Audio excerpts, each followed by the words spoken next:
Welcome into Extra Time. Thank you as always for your tweets. Stevie, is Divock Origi now a god status at Anfield? Another big goal for him? Was he equaliser in the 5-5? Well, I think when he's remembered for his goals, nobody's going to remember a reserve game at Anfield against the Arsenal reserves. Oh. But he does have that status, absolutely. Doesn't make him a world-class player, though. So he's got god status. Status, whatever you want. Absolutely, yeah. Craig, when's Ollie getting a new contract? Oh, tomorrow. Oh, well, Ed will give him one now. He's doing all right, though. Doing all right. He's doing all right. Yeah. How'd you figure that one out? Well, he won today. They beat Norwich. Draw against your lot. Hold on, they beat Norwich. They got battered and got a draw. They beat Norwich City. Didn't They get were going to battered, get relegated. Didn't get battered against your lot. I'll behave yourself. What? You having a laugh? How many chances did you have? I tell you what. Oh, I tell you, Ollie's doing great. He sends his team out at Old Trafford and stick 10 men behind the ball, and you think he's doing all right. We got the job done, didn't he? That's fine. That's fine. Well, make sure you don't criticise them anymore then. When they go out and stick 10 men behind the ball, then you can just keep congratulating them. Well, he's done better in the last 10 days. Yeah. I think that's the way to put it. But the bar was that low. I don't think you battered them. In terms of the scoreline, you are correct. Hey, don't question him today. He's got a tie on. Yeah. He has got a tie on. Second day in a row. Is that one of the new ties? Is that a new tie? Very colourful, Steve. Oh, is that a new tie? Is that what you do? Is that a new tie? Yep. No? No. No. It's an old tie. Did Ozil officially win the fight versus Emery, Jules? It was that simple. It's not that simple. I don't think he will start against Wolverhampton. I might be wrong, and maybe Emery, like all of us, was just in awe of the little back heel assist for the Esley Maitland-Niles goal, that Ozil did in that second half at Anfield. However, I think there's still a long way between now and seeing Ozil starting in the league, for example. Jules, do your kids speak French? If so, how do you help them become bilingual?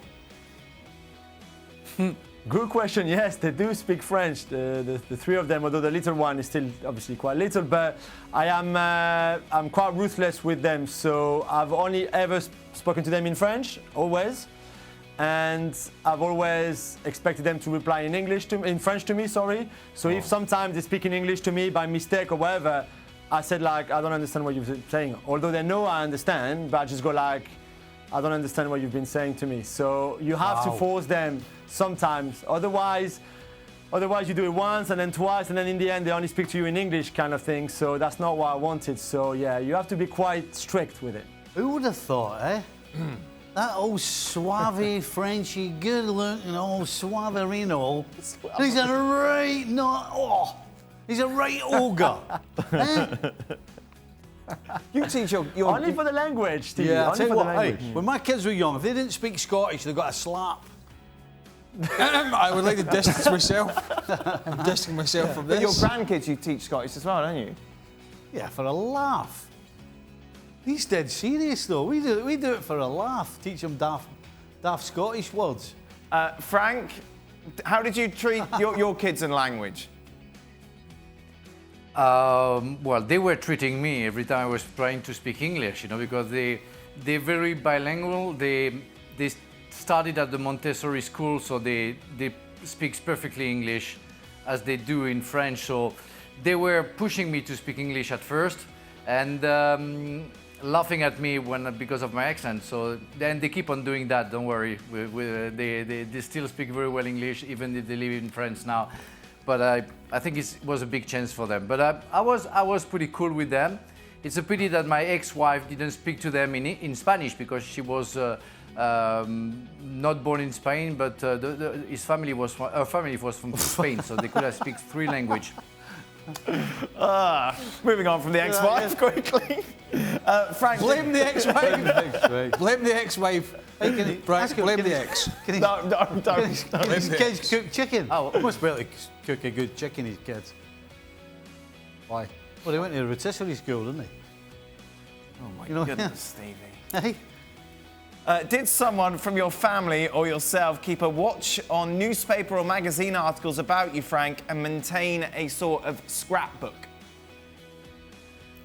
In fact, my mother did at first, and I think she gave up after Chelsea, when I left Chelsea. Right. Not because there were too many, but because it was coming a little bit of boring, of getting them. So, and I never look at them. I don't look at my past. I try to look forward, and so my family. So it's nice, but for the big titles or the big things, but not for everyday articles, let's say. Don't look at the past. Don't mention the ex. Craig? I'm not sure. My mum may have done, Yeah? but I don't know. Ah, my mum did that. Did she? Yeah. Up until what point? Go. All your Liverpool years? Aye, pretty Wow, much. Stevie. Aye. Pretty much. Yeah? Yeah, I've got them in the attic. Have you? Yeah, she had them in the house. Oh, nice. Jules, do you keep all of your articles that you write? No, I don't. But my granddad, when I started as a journalist back home in France for Le Parisien, he used to do that every time I was in the paper. And then, like Frankie's mum, I think he stopped at some point because it was nice, but it got a bit boring for him as well. Final one. Has Jules and Frank ever met each other in person? Do you know what? Yes, we had know each a- other really well. Yeah. You and go, Frankie, we you had go, a you go. dinner in London. Yes, sorry. Oh, dear. We had a dinner in London, but not a tête-à-tête. We had a dinner with other people, in London. So, me? and I appreciate Julien very well. Oh. Lovely. And also, the other good story is we played a charity game together back in May, I think. And Yeah. he was my captain. And in the first half, I tried to nutmeg one of the other players, Ludovico Bragnac, who used to play for Lille and for Werder Bremen and for Poland. And I missed my nutmeg. He got the ball back, and they went on to score. And I got a proper roasting from the captain. Why did you do that? We don't do that here. Don't try to do that nutmeg. We ended up winning on pens, but on that moment, I could feel the anger from the captain. So And was it in French I or won't do it English he again, was Captain, I shouting at you promise. at? Oh, in French. In French. Perfect. Thank you very much, boys. That's it. That's the end. Thankfully. Thankfully, we are done for the day. Craig's off tomorrow, probably for the best. I don't know what we're doing. Well, I'm here and I hear there's a very good Stuart Robson article. Stuart Robson is here to talk about his article. You thought he could write. We can. Well, thank you very much for watching ESPN on YouTube. For more sports highlights and analysis, be sure to download the ESPN app. And for live streaming, premium content, and let's not forget as well, ESPN FC 7 days a week. Subscribe to ESPN Plus.